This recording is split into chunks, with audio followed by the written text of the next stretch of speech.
Hello everyone, this is Jyoti here. और ये मेरे असाइनमेंट्स हैं। कुछ इंपॉर्टेंट क्वेश्चन हैं जो मे बी आपको हेल्प करें आपके एग्ज़ाम में।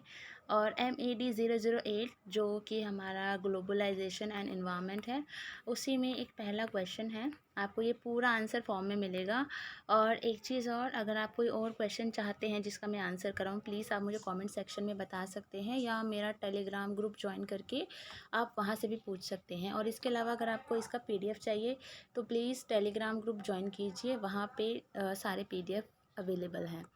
तो इसमें क्वेश्चन नंबर 1 है, वैश्वीकरण की बदलती प्रकृति और पर्यावरण पर इसके प्रभावों की व्याख्या कीजिए। तो सबसे पहले यहाँ पर हमारी भूमिका है। 20वीं शताब्दी के अंतिम 2 दशकों के दौरान कई भारी मुद्दे सामने आए। उनमें भूमंडलीकरण, जो वैश्वीकरण है उसको हम भूमंडलीकरण भी बोलते हैं, और विश्वव्यापी परिवर्तन प्रमुख रूप से दिखाई दिए। विश्वव्यापी परिवर्तन का संबंध कुछ पर्यावरणीय परिवर्तनों से है जो विश्वव्यापी स्तर पर प्रकृति को प्रभावित करते हैं। ठीक है, विश्वव्यापी परिवर्तन जो इन्वायरमेंट को हमारे इफ़ेक्ट करते हैं। ठीक है, फॉर एग्जांपल यहाँ पर दिया हुआ है कि जलवायु परिवर्तन को अब राष्ट्रीय या क्षेत्रीय समस्या के रूप में नहीं देखा जाता, कि हमें ऐसा नहीं मानना चाहिए, या हम ऐसा नहीं देखते कि वो एक नेशनल लेवल की समस्या है या स्टेट लेवल की समस्या है ना, या रीजनल लेवल की समस्या है। इसको हम ओवरऑल इंटरनेशनल लेवल पर देखते हैं। क्योंकि अगर जलवायु ख़राब होती है, हमारा इन्वायरमेंट ख़राब होता है, तो वो किसी पर्टिकुलर देश को या पर्टिकुलर स्टेट को या पर्टिकुलर रीजन को इफ़ेक्ट नहीं करता, वो पूरी दुनिया को इफ़ेक्ट करता है ना। तो जलवायु परिवर्तन के मूल कारण जैसे ग्रीन हाउस गैस उत्सर्जन का अधिक संबंध राष्ट्रीय या क्षेत्रीय समस्या के रूप में देखा नहीं जा सकता। ठीक है, हम उसको एक इंटरनेशनल लेवल पे देखते हैं। तो इस तरीके से आप भूमिका दे सकते हैं। आगे हम देखते हैं वैश्वीकरण। ठीक है, इसका मीनिंग, वैश्वीकरण को भूमंडलीकरण भी कहा जाता है, ग्लोबलाइजेशन कहते हैं जिसको हम इंग्लिश में। भूमंडलीकरण 2 शब्दों से मिलकर बना है, भू और मंडलीकरण, जिसमें दोनों शब्दों का अर्थ अलग अलग होता है। देखिए, अगर आपको वीडियो नहीं देखनी है, अगर आप खुद से ज़्यादा बेटर तरीके से समझ सकते हैं, तो आप PDF डाउनलोड करके खुद से भी इसको पढ़ सकते हैं। मैंने कुछ लिखा है इस तरीके से कि अगर आप इसको रीड कर लेंगे तो आपको खुद से भी समझ आ जाएगा। ठीक है, और अदरवाइज़ आपको वीडियो देखनी है तो मोस्ट वेलकम, आप लोग देख सकते हैं। ठीक है, तो भूमंडलीकरण हमारा 2 शब्दों से मिलकर बना है, भू और मंडलीकरण। तो भू का अर्थ होता है भूमि, और मंडलीकरण का अर्थ होता है समाहित करना। ठीक है, एकजुट करना, टुगेदरनेस जिसे आप कह सकते हो। तो इस प्रकार भूमंडलीकरण का अर्थ हुआ जब प्रत्येक देश अपनी देशों की सीमाओं को छोड़कर एक दूसरे का सहयोग करने के लिए एक छत के नीचे आ जाते हैं, तो उसे हम भूमंडलीकरण कहते हैं। यानी इंटरनेशनल लेवल पर जो देशों के जो रिलेशंस होते हैं, हर फील्ड में जो उनके रिलेशन होते हैं, हम उसको एक तरीके से वैश्वीकरण की परिभाषा दे सकते हैं। अब यहाँ पर है वैश्वीकरण की विशेषताएं क्या क्या है। नई सूचना प्रसार एवं देश सीमाओं की समाप्ति। ठीक है, 21वीं सदी का समय आधुनिक तकनीकी का समय है। हमें पता ही है कि जीवन के सभी क्षेत्र में तकनीकी की किरण पहुंची है।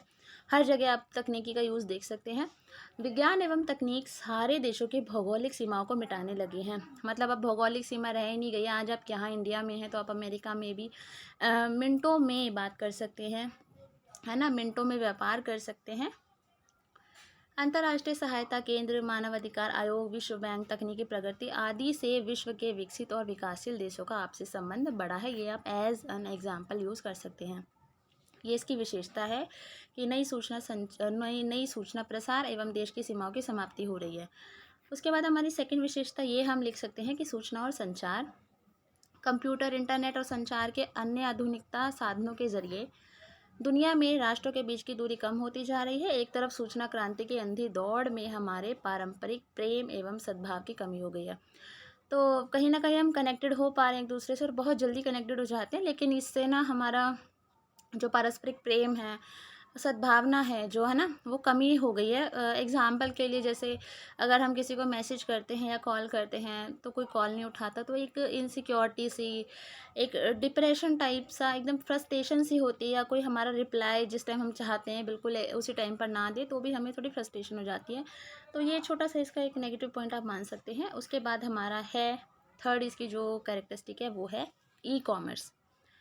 ई कॉमर्स में है कि सूचना प्रसारण से तेज परिवर्तन ई कॉमर्स के क्षेत्र में हो रहे हैं, जिसमें उपभोक्ता अपने घर बैठे ही क्या कर सकते हैं, व्यापार कर सकते हैं। ठीक है, तो ये 4 विशेषताएं आप लोग लिख सकते हैं।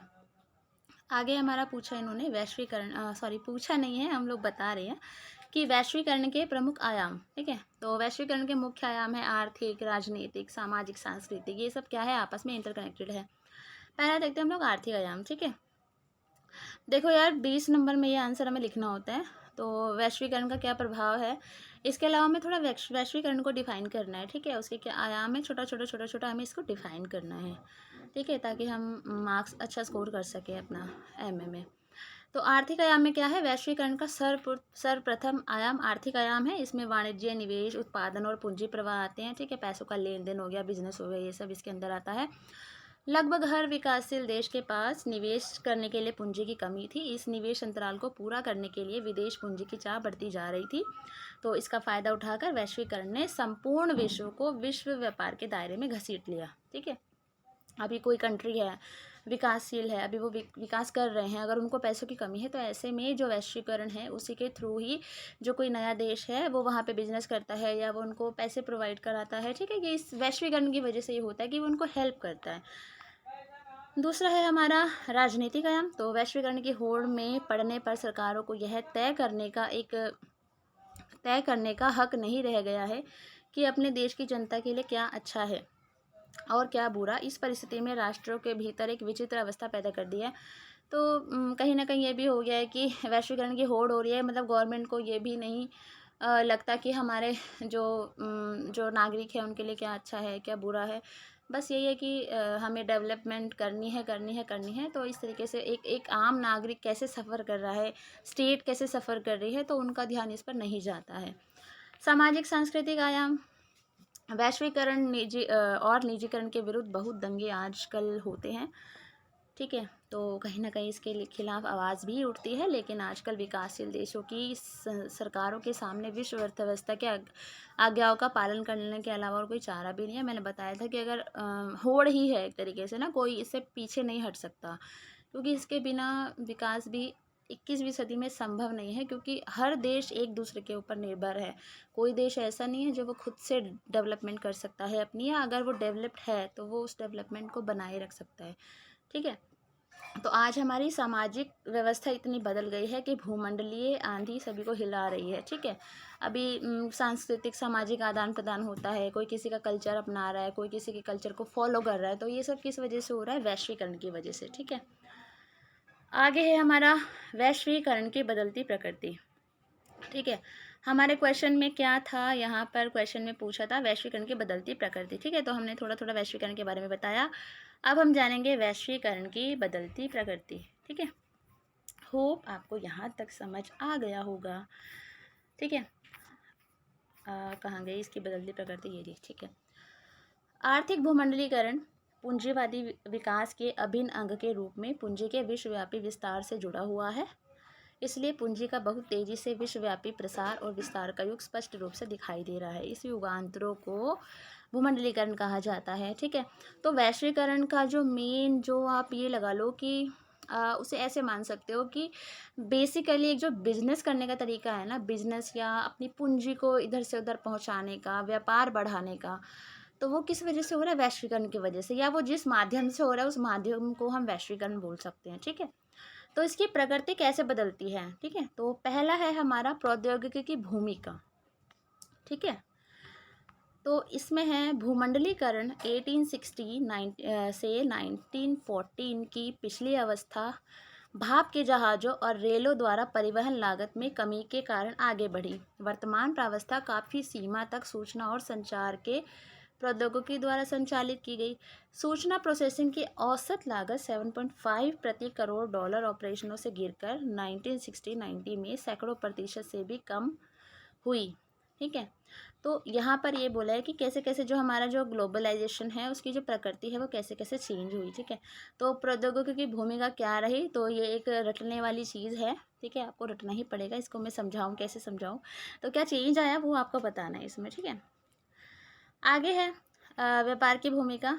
एक मिनट में दोबारा समझा देती हूँ, कोशिश करती हूँ समझाने की, समझ आ जाए, अदरवाइज़ ये याद करने वाला ही है। देखिए जो भूमंडलीकरण था ना, इसकी जो पिछली अवस्था थी, जो कि 1860 से 1914 की जो अवस्था थी, पिछली अवस्था, उसमें क्या होता था कि भाप के जहाज़ों और रेलों द्वारा परिवहन लागत में भारी कमी के कारण वो आगे बढ़ी, ठीक है। उसमें क्या थी, लागत ज़्यादा थी, ठीक है। परिवहन में भाप वगैरह जो कोयले से चलती थी, उसमें क्या थी, लागत ज़्यादा थी, गवर्नमेंट को ज़्यादा पैसा लगाना होता था। लेकिन वर्तमान प्रावस्था काफ़ी सीमा तक, जो अभी की जो प्रावस्था है, जो अभी अवस्था है ग्लोबलाइजेशन की, वो सूचना और संचार प्रौद्योगिकी द्वारा संचालित की गई है। मतलब जो आईसीटी बेस्ड है, ठीक है। सूचना और संचार प्रौद्योगिकी में काफ़ी सारी चीज़ें आती हैं, तो उसके द्वारा उसको संचालित किया जाता है। सूचना प्रोसेसिंग की औसत लागत 7.5 करोड़ डॉलर ऑपरेशनों से गिरकर 1960-90 में सैकड़ों प्रतिशत से भी कम हुई है। तो उससे क्या हुआ है, जो गवर्नमेंट की जो लागत है वो कम हुई है, ठीक है। अगला है व्यापार की भूमिका। तो व्यापार की भूमिका से किस तरीके से ग्लोबलाइजेशन की प्रकृति चेंज हुई है, वो हम देखते हैं कि 1980 के दशक से के बाद से भूमंडलीकरण ने विश्व उत्पाद की अपेक्षा काफ़ी अधिक तीव्र गति से व्यापार की वृद्धि दर बढ़ाई है। विश्व की सकल घरेलू उत्पाद से विश्व व्यापार का अनुपात 1970 में 10% से 1988 से लगभग 20% बढ़ा है। तो ये भी याद करने वाला है, ये कुछ फैक्ट्स हैं जो आपको याद करने पड़ेंगे, ठीक है। आगे है हमारा वित्तीय पूंजी की भूमिका। देखिए जहाँ समझाने वाला होगा वहाँ मैं पूरी कोशिश करूँगी कि आपको समझा पाऊँ, लेकिन जहाँ देखिए यार रटने वाला है वहाँ तो आपको थोड़ी सी मेहनत करनी पड़ेगी, ठीक है। थोड़े फैक्ट्स लिखने हमें ज़्यादा ज़रूरी है ताकि हमारे मार्क्स अच्छे आ पाएँ, और अदरवाइज़ अगर आपको सिर्फ पास होना है तो आप एक स्टोरी के फॉर्म में इसको याद करके जा सकते हैं और अपना एग्ज़ाम लिख सकते हैं, ठीक है। आगे है वित्तीय पूंजी की भूमिका। तो इसमें क्या है कि भूमंडलीकरण की वर्तमान प्रावस्था वित्तीय बाजार के स्वरूप और सकल वित्तीय प्रभावों में तेज वृद्धि द्वारा जानी जाती है। केवल मुद्रा में दैनिक विश्वव्यापी लेन देन 1973 में 1.5 बिलियन डॉलर से बढ़कर 1995 में 2.21 ट्रिलियन डॉलर हुआ है। एक तरीके से ना ये यहाँ पर ये बताया जा रहा है कि किस तरीके से पहले क्या था और ग्लोबलाइजेशन जैसे जैसे चेंज हुआ है। ग्लोबलाइजेशन तो पहले भी था, लेकिन वो कैसे कैसे चेंज हो रहा है, उससे क्या क्या फ़ायदे हो रहे हैं गवर्नमेंट को या कंट्रीज़ को या उनके आपसे रिलेशंस को, तो वही सब इसमें बताया जा रहा है। और उसके लिए कुछ यहाँ पे फैक्ट्स बताए गए हैं जो कि आपको याद करने हैं। आगे है हमारा विश्वव्यापी जलवायु परिवर्तन। तो पर्यावरण के साथ संबंध के संदर्भ में आर्थिक भूमंडलीकरण की प्रक्रिया की चर्चा करते हुए भूमंडलीय परिवर्तन या अधिक स्पष्ट रूप से भूमंडलीय जलवायु परिवर्तन की घटना समझना आवश्यक है, ठीक है। तो ये तो बहुत ही ईजी है कि जो ग्लोबलाइजेशन है उसके द्वारा जो हमारा जो भूमंडलीकरण है वो कैसे कैसे उसको चेंज करने के लिए रहा है। तो 1980 के दशक के प्रारंभ से ही पृथ्वी का तापमान बढ़ने के बारे में चिंता बढ़नी शुरू हो गई है, ठीक है। तो ग्लोबलाइजेशन की प्रकृति इसलिए भी चेंज हुई है क्योंकि जो हमारा ग्लोबल वार्मिंग है, जो ग्रीन हाउस गैसों का इफेक्ट्स है वो बढ़ा है, ठीक है। कहीं ना कहीं ग्लोबलाइजेशन से हमारे इन्वायरमेंट को नुकसान हुआ है, तो उसकी तरफ भी लोगों का ध्यान जाना शुरू हुआ है।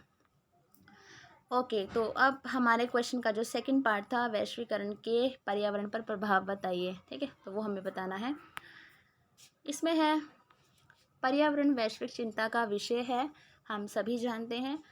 पर्यावरण वस्तुतः अपनी प्रकृति में ही वैश्विक है क्योंकि इसमें हो रहे क्षरण के दुष्प्रभाव को राष्ट्र की सीमाओं से बांधा नहीं जा सकता। मैं आपको स्टार्टिंग में बता चुकी हूँ कि ये किसी कंट्री, रीजन या स्टेट से रिलेटेड नहीं है, ये एक इंटरनेशनल लेवल का मुद्दा है, ठीक है।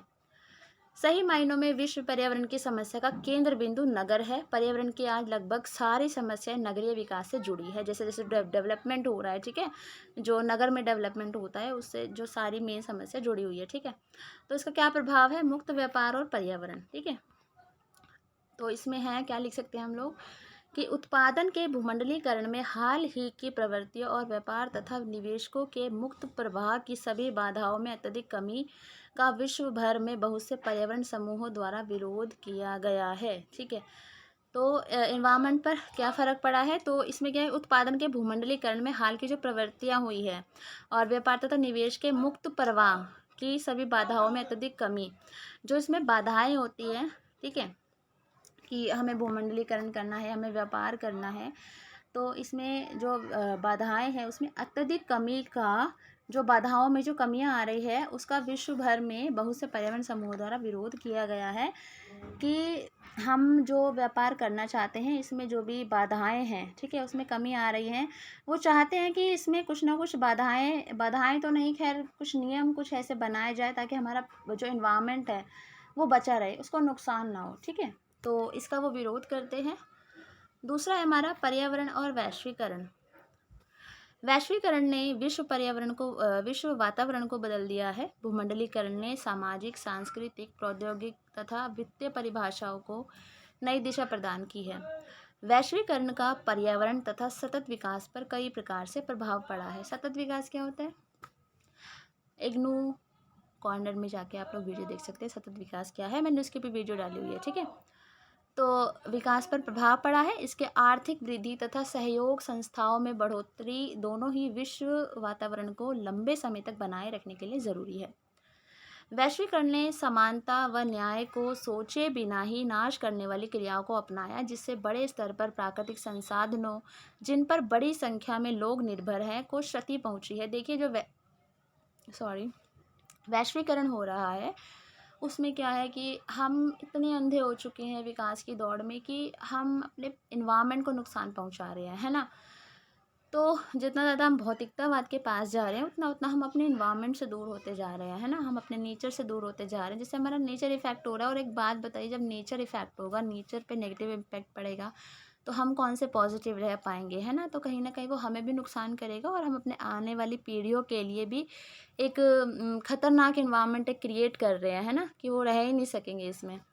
तो यही इसमें बताया गया है कि वैश्विक ताप तथा ओजोन परत में कमी, गिरावट आना विश्व पर्यावरण में आने वाली कमी का उदाहरण है।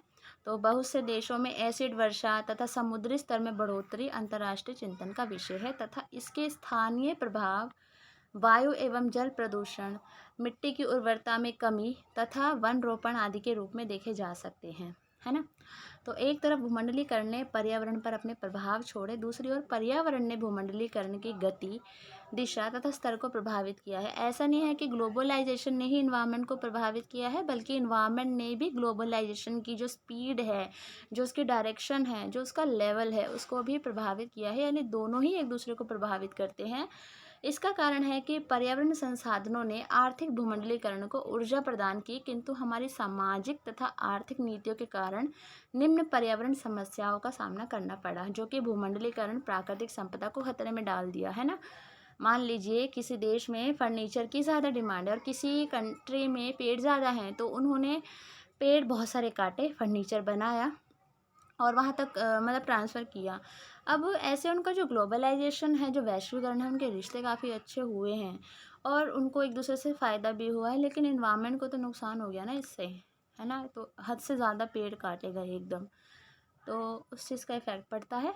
आगे है प्रतिस्पर्धा की दौड़ में आगे बढ़ने के लिए नई नई तकनीकों का विकास हो गया है, किंतु ये तकनीकें कहीं ना कहीं हमारे पर्यावरण को खोखला करती रही हैं, जिसका परिणाम आज हमारे सामने विनाश के रूप में आ गया है, ठीक है।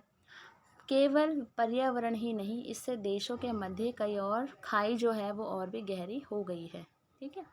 होप कि आपको समझ आ गया होगा। आगे हमारा वैश्वीकरण और सतत विकास। वर्तमान भूमंडलीकरण पश्चिमी आर्थिक और प्रौद्योगिकी मॉडलों द्वारा संचालित है, जो अत्यधिक वस्तुगत और ऊर्जा मूलक है। यह विशाल मात्रा में प्राकृतिक संसाधनों को रूपांतरित करता है, अपने आविर्भाव में जीव विषयों की लकीर और अत्यधिक विकृत रूपांतरित पारितंत्र छोड़ता है। यही एक ऐसा मॉडल है जिसे विकासशील राष्ट्र आर्थिक और सामाजिक प्रगति के लिए अपना रहे हैं, जिसका परिणाम गरीबी और असमानता का असाधारण मिश्रण होता है। इसके साथ साथ बढ़ती हुई अर्थव्यवस्था, प्रदूषण और बढ़ती मात्रा में पारिस्थितिकी का नाश होता है। देखिए सतत विकास क्या होता है, मोटा मोटा मैं आपको बता देती हूँ। सतत विकास होता है कि हम अपने जो रिसोर्सेज हैं, जो नेचुरल रिसोर्सेज हैं, उनको इस तरीके से इस्तेमाल करें कि हम उन्हें कम भी इस्तेमाल ना करें और इतना भी इस्तेमाल ना करें कि हम अपने जो आने वाली जो फ्यूचर जनरेशन है उनके लिए भी ना छोड़ें। यानी हमें उनको इस तरीके से इस्तेमाल करना है ताकि हम भी उनको इस्तेमाल कर सकें और हमारी आने वाली जनरेशन है वो भी उसका भरपूर मात्रा में प्रयोग कर सके, उपयोग कर सके, ठीक है। तो उसी को हम सतत विकास बोलते हैं। तो इसमें यही बताया गया है कि वैश्वीकरण और सतत विकास मतलब क्या प्रभाव पड़ता है पर्यावरण पर, ठीक है। तो इनका आपस में क्या कोरिलेशन है ये बताया गया है, ठीक है, क्योंकि सतत विकास भी हमारा इन्वायरमेंट से रिलेटेड है, ठीक है। आगे है हमारा अ,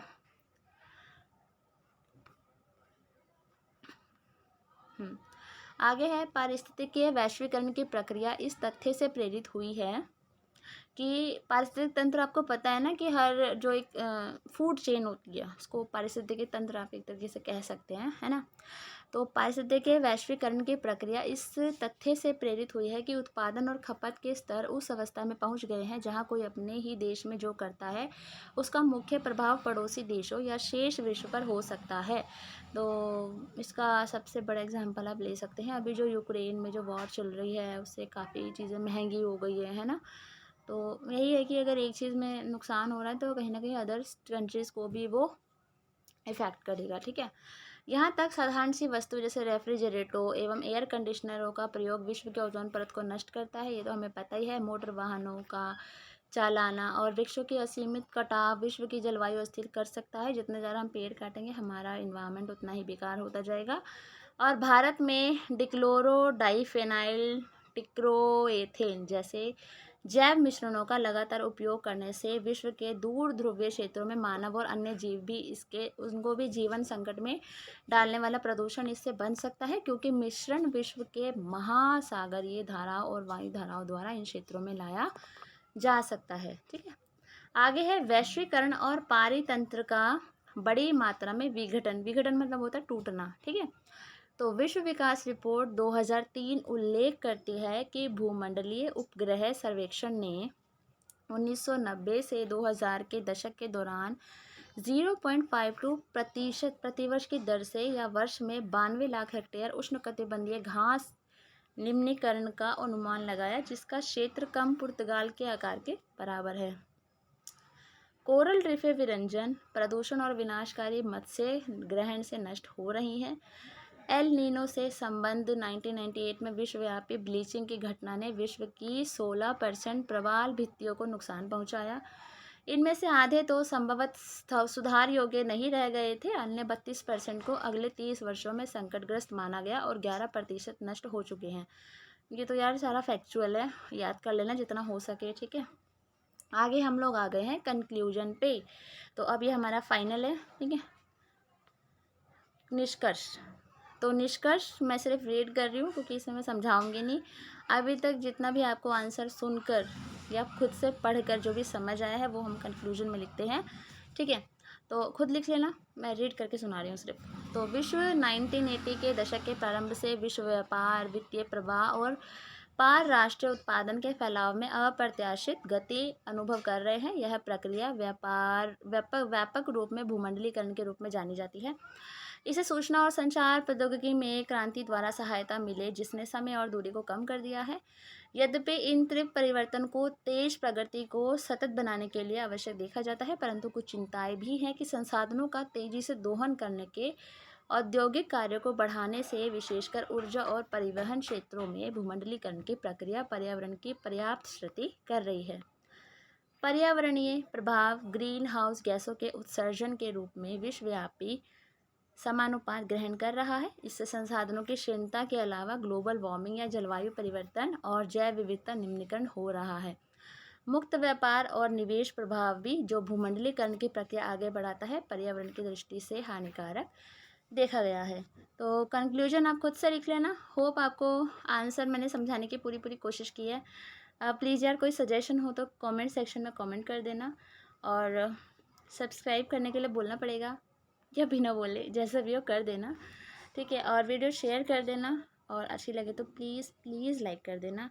और PDF चाहिए तो टेलीग्राम ग्रुप ज्वाइन कर लेना। Thank you.